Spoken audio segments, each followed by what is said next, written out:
துலாம் ராசி என்பர்களே, துலாம் ராசியை பொறுத்த வரைக்கும் இவங்க ஒரு சாதாரண ராசிகள் கிடையாது. ஒரு ராசி இருக்குது அப்படின்னா அந்த ராசிக்கு கும்பிட்டா தான் கடவுள் வரம் தரும். ஆனால் இந்த ராசிக்காரருக்கு மட்டும் கூடவே இருந்து வரம் தரக்கூடிய ஒரு அற்புதமான ராசி. சார் சொல்கிறதுக்கெலாம் நல்லா தான் இருக்குது, எத்தனை கஷ்டங்கள் அனுபவிக்க தெரிஞ்சோம் தெரியுமா அப்படின்னா, இந்த ராசி ஒரு உலகத்தில் எல்லாருமே யார் விரும்பணும் அப்படின்னு நினச்சோம்னா, இந்த உலகத்தில் எல்லாராலும் விரும்பப்படுறவராக இருக்கணும் அப்படின்னு தான் நிறைய பேர் நினைப்பாங்க.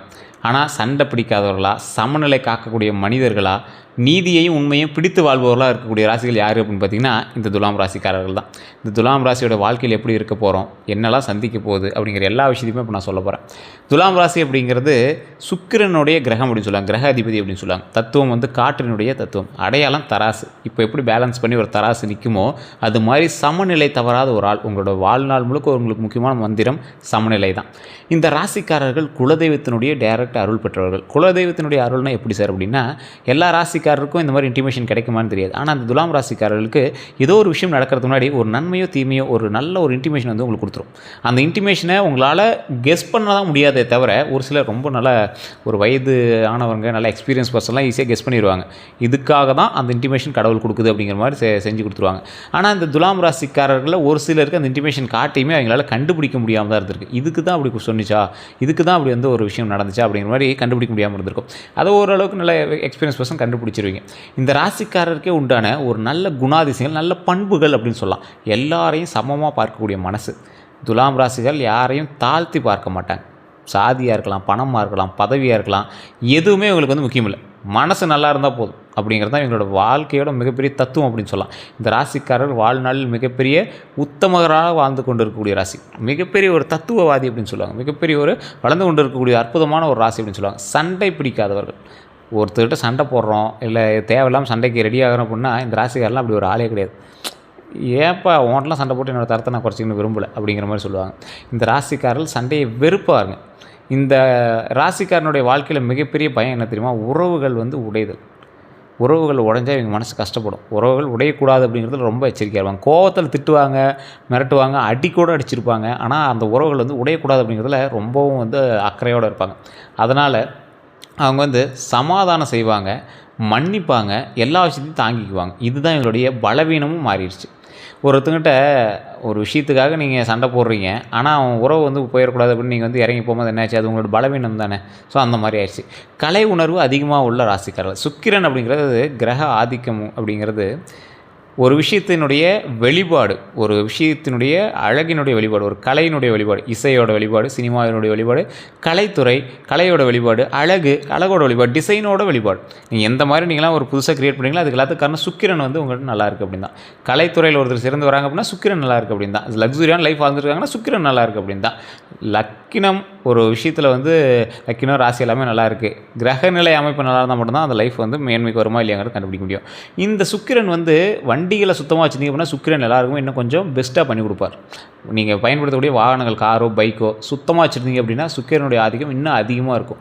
நிறைய பேருக்கு தெரியாத ஒரு விஷயம், சார் கண்ணாடி திரும்பினா எப்படி சார் ஆட்டோ ஓடும் அப்படின்னா இது நீங்கள் ட்ரை பண்ணி பாருங்கள், உங்களுக்கு அப்புறமே தெரிய ஆரம்பிக்கும். அதே போல் காதல் உணர்வு அதிகமாக இருக்கக்கூடிய ராசிக்காரர்களில் முக்கியமானவங்க துலாம் ராசிக்காரர்கள். காதல் இல்லாமல் வாழவே முடியாது அப்படிங்கிறவங்க இந்த ராசிக்காரர்கள். ரொமான்டிக்காக, அதே மாதிரி கவனமானவங்களா, உணர்ச்சி மிக்கவராக, இந்த காதலில் அதிகம் காயப்படுபவர்கள் இவர் தான். ஸோ அதனால் இந்த ராசிக்காரர்கள் நிறைய துயரங்களையும் துன்பங்களையும் தாங்கினவங்க அப்படின்னு சொல்லலாம். இந்த ராசியில் இருக்கக்கூடிய குறைகள் என்ன தெரியுமா, முடிவு எடுக்க முடியாதவங்க. முடிவு எடுக்கன்னா ஒரு முடிவு எடுக்கிறதுக்கு பல நாள் யோசிப்பீங்க, குழப்பப்படுவாங்க.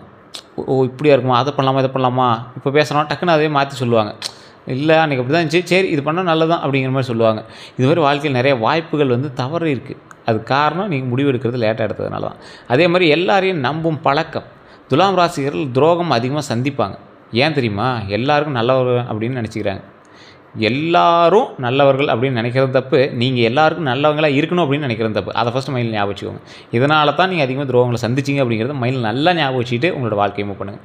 துலாம் ராசிக்காரர்களோட வாழ்க்கையில் கஷ்டங்கள் அப்படின்னா ஆரம்ப வாழ்க்கையில் ஒரு 30 வயசுக்குள்ளே இந்த காலம் ராசிகள், அதாவது இந்த காலம் துலாம் ராசிக்காரர்களுக்கே மிகவும் சிரமமான ஒரு காலமாக இருந்திருக்கும்.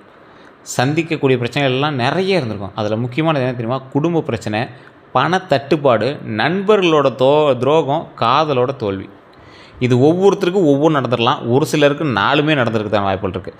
அதுலேயும் 25லேருந்து 30 வயசு வரைக்கும் உங்களுடைய வாழ்க்கையில் மிகப்பெரிய போராட்ட காலம் அப்படின்னு சொல்லலாம் இந்த ராசிக்காரர்களுக்கு. அது தசாபுத்தி நல்லா இருந்துச்சு அப்படின்னா கொஞ்சம் ஆப்போசிட்டாகவே இருக்கலாம். ஸோ அது வந்து உங்களோட ஜாதகத்தை செக் பண்ண மட்டும் தான் சொல்ல முடியும். அதே மாதிரி உறவுகளில் துரோகம் ஏற்படுறதுக்கான வாய்ப்புகள் அதிகமாக இருக்குது. இந்த ராசிக்காரர்கள் மிகவும் நம்பிக்கை உடையவர்கள். அதனால் நண்பர்கள் ஏமாற்றுவாங்க. காதல் தோல்வி வந்து கண்டிப்பாக உங்களோட லைஃப்பில் இருந்திருக்கும். ஒரு ஒன் சைடில் போது உங்களோட லைஃப்பில் ஒரு பக்கம் ஓடிட்டு இருந்திருக்கும். அதே போல் உறவினர் வந்து உதவி மறுப்பாங்க.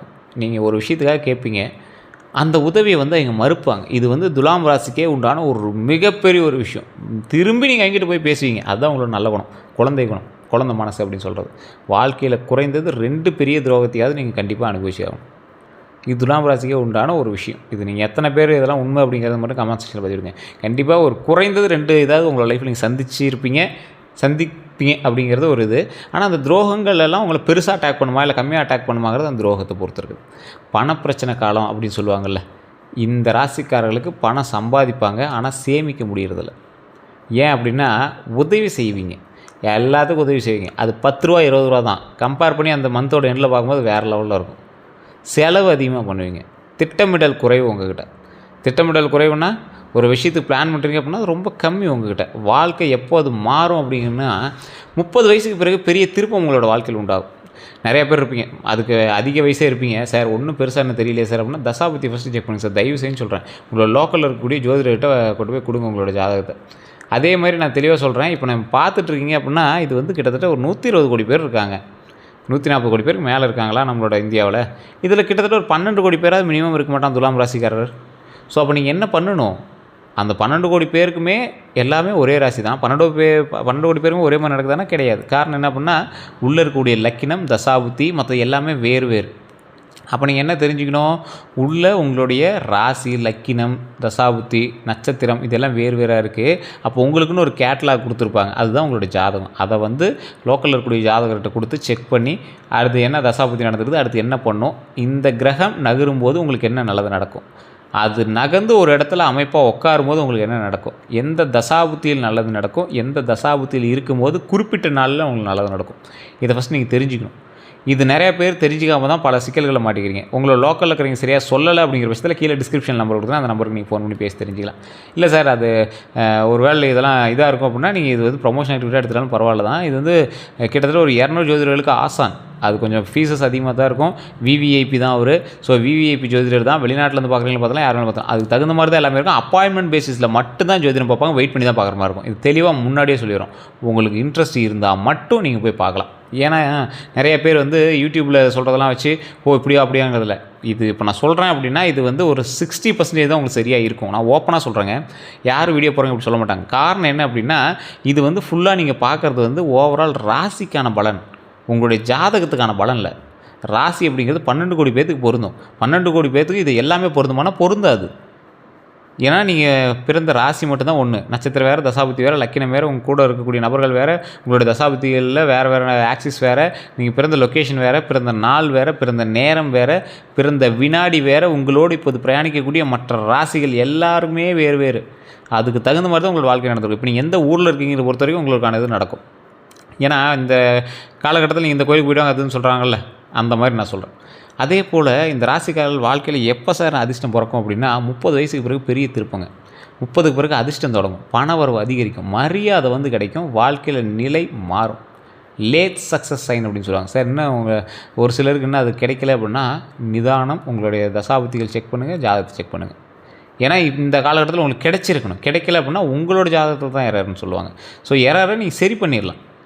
எதனால் அப்படி இருக்குது, எந்த பிரச்சனை இருந்தால் அதை சரி பண்ண முடியும் அப்படின்னு செக் பண்ணிக்கோ. அந்த பிரச்சனை எல்லாமே நம்ம வந்து சரி பண்ணிடலாம். காரணம் என்ன அப்படின்னா தசாபுத்தி இது எல்லாமே ஒருத்தர் சரியாக இருக்கும், ஆனால் பூர்வீகத்தில் ஏதாவது ஒரு இஷ்யூவாக இருக்கும். அப்படி இல்லையா உங்களுக்கு வேறு ஏதாவது நெகட்டிவ் சைன் ஏதாவது பண்ணியிருப்பாங்க, பிளாக் மேஜிக்கோ இல்லை உங்களுக்கு ஏதாவது திருஷ்டி அந்த மாதிரி ஏதாவது இருக்கிறது வாய்ப்பு இருக்குது. அதெல்லாம் நீ சரி பண்ணோம் அப்படின்னா சரி பண்ணோம்னாவே உங்களுக்கு அந்த ப்ராப்ளம் சால்வ் ஆகிடும். ஸோ கவனமாக இருக்க வேண்டிய விஷயங்கள் என்ன தெரியுமா, யாரையும் உடனே நம்பாதீங்க. பணம் கடன் மட்டும் கொடுக்காதீங்க, மாட்டிவீங்க. முடிவு எடுக்க கற்றுக்காங்க, அதை மைண்டில் நல்லா வச்சுக்கோங்க. உடல்நிலையில் கவனம் கண்டிப்பாக தேவை. உடல்நிலை கவனமாக பார்த்துக்கோங்க. அடுத்த 12 நாட்கள் பலன்னு பார்த்தீங்கன்னா பணம் அப்படின்னா எதிர்பாராத வருமானம் கிடைக்குங்க, பழைய பணம் திரும்ப கிடைக்குங்க. இது 2 தான் உங்களுக்கு வந்து மெயினாக நடக்கக்கூடிய ஒரு விஷயமா இருக்கும். அதில் ஒரு 50% இப்போ நான் சொல்கிறது உங்களுக்கு கண்டிப்பாக நடந்திருக்கும். அதே போல் வேலை அப்படின்னா நல்ல செய்தி வருங்க, பதவி உயர்வுக்கு வாய்ப்பு மட்டும் இருக்குங்க. அது உங்களுடைய தசாபுத்தியை மீன் பண்ணி நம்ம செக் பண்ணிக்கலாம். அதை செக் பண்ணி தனியாகவே சொல்லிடலாம். உறவுகள் அப்படின்னா பழைய பிரச்சனைகள் சரியாகும், புதிய உறவு ஒன்று தொடங்குங்க. அது புதிய உறவு உங்களோட ஃப்ரெண்ட் ரிலேஷனாக இருக்கலாம், காதலாக இருக்கலாம், திருமணமாக இருக்கலாம், குழந்தை விஷயங்களாக இருக்கலாம், இல்லை குழந்தை உண்டாகிருக்கலாம். இந்த மாதிரி விஷயங்கள் ஜாக்கிரதையாக இருக்க வேண்டிய விஷயம்னா வாக்குவாதத்தை தவிர்த்துக்காங்க. கையெழுத்து இடக்கூடிய விஷயங்களில் கவனமாக இருங்க. அதே போல் வாக்குவாதத்தை தவிர்க்கிறது மட்டும் கிடையாது, வார்த்தையை கவனமாக விடுங்க. ஏதாவது ஒருத்தன் தேவையில்லாமல் சண்டைக்கு வரானா கூட நீங்கள் இறங்கி போங்க. ஒரு வண்டியில் போய்ட்டுருங்க, ஸ்பீடாக போய்ட்டுருங்க அப்படின்னா கூட எவனா தேவையில்லாமல் சண்டை போட்டானா கூட அமைதியாக விட்ருங்க. அந்த இடத்துல நீங்கள் எதுவும் பேசாதீங்க. அவன் மேலே தான் தப்பு இருந்ததாலும் அந்த இடத்துல நம்ம எதுவும் பேசக்கூடாது, அமைதியாக இருங்க. அதே மாதிரி தமிழ் புத்தாண்டு பிறந்ததுக்கப்புறம் நிறைய பேர் கேட்ட ஒரு விஷயம், சார் இந்த ராசி பிறந்து இந்த 2026 தமிழ் புத்தாண்டு பிறந்து பல மாதங்கள் ஆக போகுது, 1.5 மாதம் 1 மாதத்துக்கு மேலே ஆக போகுது, என்ன சார் இப்போ தசாபுத்தி போயிட்டுருக்கு, என்ன கண்டிஷனில் போயிட்டுருக்கு அப்படின்னு கேட்குறீங்க. இந்த ராசிக்கு முக்கியமான காலம் தான், மிக முக்கியமான காலம். 2006க்கு பிறகு சனி ஆதரவு, குரு ஆதரவு, வாழ்க்கை உயரக்கூடிய காலம். சனியும் குருவும் ஆதரவுகள் இருக்கும்போது வாழ்க்கை உயரக்கூடிய காலகட்டமாக அமையுது. அதனால் நீங்கள் கவலையே பட தேவையில்லை. தொழிலுக்கான பலன் அப்படின்னு பார்க்கும்போது 2026லேருந்து 2028 வரைக்கும் புதிய தொழிலுக்கான வாய்ப்புகள் உண்டு. பதவி உயர்வுக்கான வாய்ப்புகள் ரொம்பவே அதிகம்.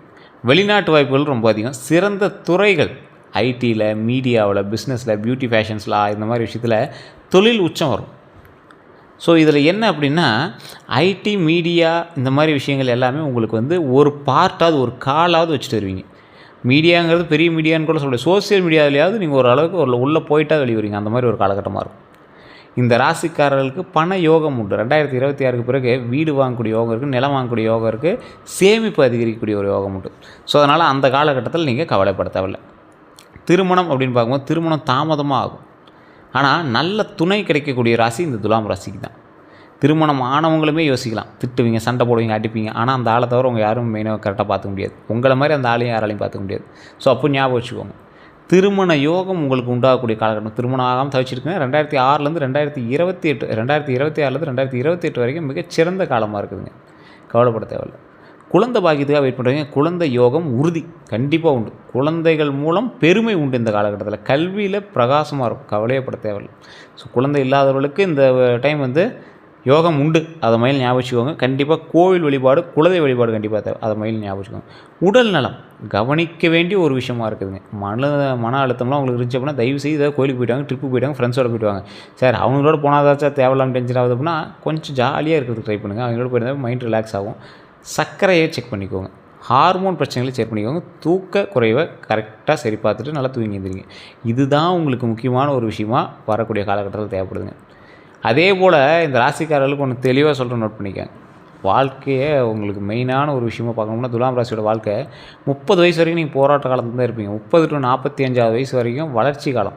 அப்போ தான் அப்படியே நீங்கள் நிலத்துலேருந்து அப்படியே ஒரு விதையிலேருந்து வரக்கூடிய வேர் மாதிரி, இந்த வேர் ப்ளஸ் மேலே அப்படியே ஒரு முக்கு அப்படியே முட்டி பார்க்குது இல்லை, ஒரு சின்ன ஒரு குருத்து, அந்த மாதிரி 45 ப்ளஸ்லாம் பார்த்திங்கன்னா செல்வம் அண்டு அமைதி, செல்வமும் அமைதியும் நிலைத்திருக்கக்கூடிய ஒரு அற்புதமான ஒரு காலகட்டமாக வரக்கூடிய வாழ்க்கை அமையும். சார் அப்படி ஒன்றும் தெரியலையே சார் அப்படிங்கிறீங்க, ஜாதகத்தை செக் பண்ணுங்கள். இது நான் மெயினாக சொல்கிறது அதே தான். ஏன் அப்படின்னா துலாம் ராசிகள் ஒரு திரைப்படம் போல், முதல் பாதி கஷ்டமும் 2ஆம் பாதி வெற்றியும் இருக்கும். அவங்க வாழ்வின் உண்மை தாமதமான வெற்றி தான் நிலையான வெற்றி அப்படிங்கிறது மைல்நாள் ஞாபகம் வச்சுக்கணும். இந்த ராசிக்காரர்களுக்கு மட்டும் இல்லை, மற்ற ராசிக்காரர்களுக்கும் சொல்கிறேன். திருமண தடையோ அல்லது உங்களுக்கு கணவன் மனைவி கிடையாது ஏதோ ஒரு சலசலப்புகளோ இருக்குது அப்படின்னா தயவுசெய்து துலாம் ராசிக்காரர்கள் திருச்செங்கோட்டில் உள்ள அர்த்தநாரீஸ்வரர் கோயில், நாமக்கல் மாவட்டம் திருச்செங்கோடு அப்படிங்கிற ஊர் இருக்கும். திருச்செங்கோடு அப்படிங்கிறது அந்த ஊர் பேர், திருச்செங்கோடு அப்படின்னு சொல்லுவாங்க. மேலே அந்த மலை மேலே சிவபெருமான் இருக்கார். அது அர்த்தநாரீஸ்வரர் ரூபத்தில் இருக்கார். பாதி ஐயனும் பாதி அம்மாவும் இருக்கிற மாதிரி, அதாவது சிவனும் பார்வதியும் இருக்கிற மாதிரி. அந்த சிலை தசபாசாரத்தால் செய்யப்பட்டது. வெள்ளை நவபாசாரம்னு சொல்லுவாங்க, தசபாசாரம்னு சொல்லுவாங்க. அது 9, 10ங்கிற மாதிரி அதை மென்ஷன் பண்ணி சொல்லுவாங்க. இன்றைக்கும் அந்த மாதிரி ஒரு சிலை உலகத்தில் இல்லை. அந்த மாதிரி ஒரு விஷயம் உலகத்திலே கிடையாது. அந்த சிலைக்கு முகம் தெரியாது. கால் பூஜை பண்ணும்போது ஒரு கால் அப்படி காட்டுவாங்க, ஒரு காலில் கொலுசு காட்டுவாங்க, இன்னொரு காலில் கொலுசு இல்லை அப்படிங்கிறத காட்டுவாங்க. அதாவது ஆணாகவும் பெண்ணாகவும் பாதி பாதி உருவத்தில் இருக்குது அப்படின்னு. இந்த கோயிலில் ஸ்பெஷல் ஒன்று என்ன தெரியுமா, அதுக்கு பக்கத்துலேயே செங்குட்டு வேலவர்னு, அந்த கோயில்லையே பக்கத்து சன்னதியில் செங்குட்டு வேலவர்னு ஒரு சுவாமி முருகர், அவரும் பார்த்திங்கன்னா ஃபேஸ் தெரியாது. அதுவுமே பார்த்திங்கன்னா வெள்ளை தசபாசாரத்தில் செய்யப்படுது. அதுக்கு கொஞ்சம் தூரத்துக்கு மேலே நடந்து போனீங்க அப்படின்னா விநாயகர் கோயில் இருக்குது, உச்சி பிள்ளையார் கோயில். இப்போ என்னாச்சு, சிவனும் பார்வதி இருக்காங்க, முருகர் இருக்கார், மேலே அண்ணன் விநாயகர் இருக்கார். இப்போ எல்லாம் சேர்ந்து என்னாச்சு, ஒரு குடும்பமாக ஒரு மலை மேலே அமர்ந்திருக்காங்க. அந்த இடத்துக்கு இன்றைக்கும் திருமணம் ஆனவங்க திருமணம் ஆகாதவங்க போய் மாலை மாற்றுறதோ இல்லை மாலை போட்டு இறைவன் வழிபடுறதோ பண்ணுறாங்க. இந்த கோயில் இன்னொரு ப்ளஸ் பாயிண்ட் என்ன அப்படின்னா, இந்த கோயிலோட படிக்கட்டு 1200 படிக்கட்டுகள் இருக்கும். அந்த படிக்கட்டு வழியாக நீங்கள் கொஞ்சம் தூரம் நடந்து போனீங்க அப்படின்னா ஒரு மிகப்பெரிய 60 அடி பாம்பு சிலையை நீங்கள் பார்க்க முடியும். அந்த சிலைக்கு இன்றைக்கும் பூஜையெல்லாம் பண்ணியிருக்காங்க, பால் எல்லாமே ஊற்றி பண்ணுவாங்க. நிறைய பேர் அந்த கோயில்கிட்ட போய் வழிபட்டுட்டு வருவாங்க. நீங்களுமே முடிஞ்சால் அந்த கோயிலுக்கு போய் வழிபட்டுக்காங்க. இல்லை சார் படிக்க நடக்க முடியாதுங்கிறீங்க, பஸ்ஸே மேலே போகுது, நீங்கள் போய் மேலே வழிபட்டுட்டு வரலாம். நாமக்கல் மாவட்டம் திருச்செங்கோடு அப்படிங்கிற மலை, அந்த கோயிலுக்கு போய் வழிபட்டு வாங்க. இருக்கக்கூடிய பிரச்சனைகள் எல்லாமே சால்வ் ஆகும். அமாவாசையெல்லாம் அந்த இடத்துல அவ்வளோ க்ரௌடாக இருக்கும். அவ்வளோ சக்தி வாய்ந்த கோயில் அது, அவ்வளோ பவர் உள்ள கோயில். நிறைய பேர் அந்த இடத்துல நீங்கள் போயிருக்க மாட்டீங்க. அந்த இடத்துல பார்த்தீங்கன்னா அங்கங்கே பாம்போட சிற்பங்கள் நிறைய இருக்கும். அந்த சிலையை எடுத்துகிட்டு போகக்கூடாதுன்னு அந்த காலத்தில் அவ்வளோ பாம்புகளை செதுக்கி வச்சாங்களா, இல்லை அந்த கோயிலில் மிகப்பெரிய ஒரு நாகத்திற்கான ஒரு விஷயம் நடந்துகிட்ருக்கா, அந்த கோயிலில் என்ன பவருக்குன்னே தெரியல. திருமணமானவர்களுக்கு அவ்வளோ ஒரு நல்லது. ஸோ திருமணம் ஆகாமல் தவிச்சிட்டு இருக்கிறீங்க அப்படின்னாலும் அந்த கோயிலுக்கு போய்டுவாங்க, அவ்வளோ பவர் இருக்குது. ஸோ இந்த கோயிலுக்கு போயிருந்தீங்க அப்படின்னா கணவன் மனைவிக்கிடையே எந்த பிரச்சனையும் வராது. உடல் ஆரோக்கியம் உண்டு, மன அமைதி உண்டு, நீண்ட நாள் ஆசைகள் நிறைவேறக்கூடிய விஷயங்கள் எல்லாமே அந்த கோயில் வந்து நடக்கும். திருமண தடை இருக்கிறவங்க அந்த கோயிலுக்கு கண்டிப்பாக போய்ட்டாங்க, மிகப்பெரிய நன்மை உண்டு. குழந்தை பாக்கம் இல்லாதவங்க அந்த கோயிலுக்கு போய்ட்டு தான் நிறைய பேர் குழந்தை பிறந்திருக்கு. அவ்வளோ ஒரு அற்புதமான கோயில். சந்தோஷமாக மகிழ்ச்சியாக போயிட்டு வரலாம். திருமணமானவங்க இன்றைக்கும் திருமணம் முடிஞ்ச கையோடு அங்கே போயிட்டு மாலை மாற்றிட்டு வராங்க. அதெல்லாம் ரொம்ப ஒரு விஷயமாக அந்த இடத்துல கருதப்படுது. ரொம்ப பழமை வாய்ந்த கோயில், வரலாற்று சிறப்புமிக்க கோயில் அது. கண்டிப்பாக அந்த கோயிலுக்கு போய்ட்டாங்க, உங்களுக்கு மிகப்பெரிய ஒரு சந்தோஷமான நிலை உண்டாகும். அதே போல் நிறையா பேர் வந்து அன்னதானம் பண்ணாமல் இருந்தீங்க அப்படின்னா ஒரு 10 பேருக்கு அன்னதானம் பண்ணுங்கள், உங்களுக்கு மிகப்பெரிய நன்மை உண்டு. இதுவரை நம்ம சேனலை சப்ஸ்கிரைப் பண்ண வந்து சப்ஸ்கிரைப் பண்ணிக்கோங்க. பக்கத்தில் பெல் பட்டனை ப்ரெஸ் பண்ணிட்டு அதில் ஆல் அப்படின்னு கிளிக் பண்ணிக்கோங்க. ஃபேஸ்புக்கில் பார்த்தீங்கன்னா ஃபாலோ பண்ணிக்கோங்க. நிறைய பேருக்கு சொல்ல வேண்டிய விஷயம் என்ன அப்படின்னா, நீங்கள் கமெண்ட் செக்ஷனில் பண்ணுறீங்க, அதை உங்களுடைய பிறந்த தேதியோ பிறந்த நேரமோ கமெண்ட் செக்ஷனில் போகலாம். நான் சொன்னது உண்மையானு ஃபஸ்ட்டு கமெண்ட் பண்ணுங்கள். இவ்வளோ நேரம் நான் சொன்ன விஷயங்கள் உங்களுக்கு பொருந்துதா இல்லையா, நான் சொல்கிறது கரெக்டாக தவறா அப்படிங்கிறத கமெண்ட் பண்ணுங்கள். உங்களுடைய நண்பர்களுக்கு, துலாம் ராசி உள்ள நண்பர்களுக்கு இதை ஷேர் பண்ணுங்கள். அதே போல் உங்களுக்கு வேறு எந்த சந்தேகம் வந்தாலும் கீழே ஒரு நம்பர் கொடுத்துரும், அந்த நம்பருக்கு நீங்கள் ஃபோன் பண்ணுங்கள். எல்லோருக்கும் நன்றி நண்பர்களே.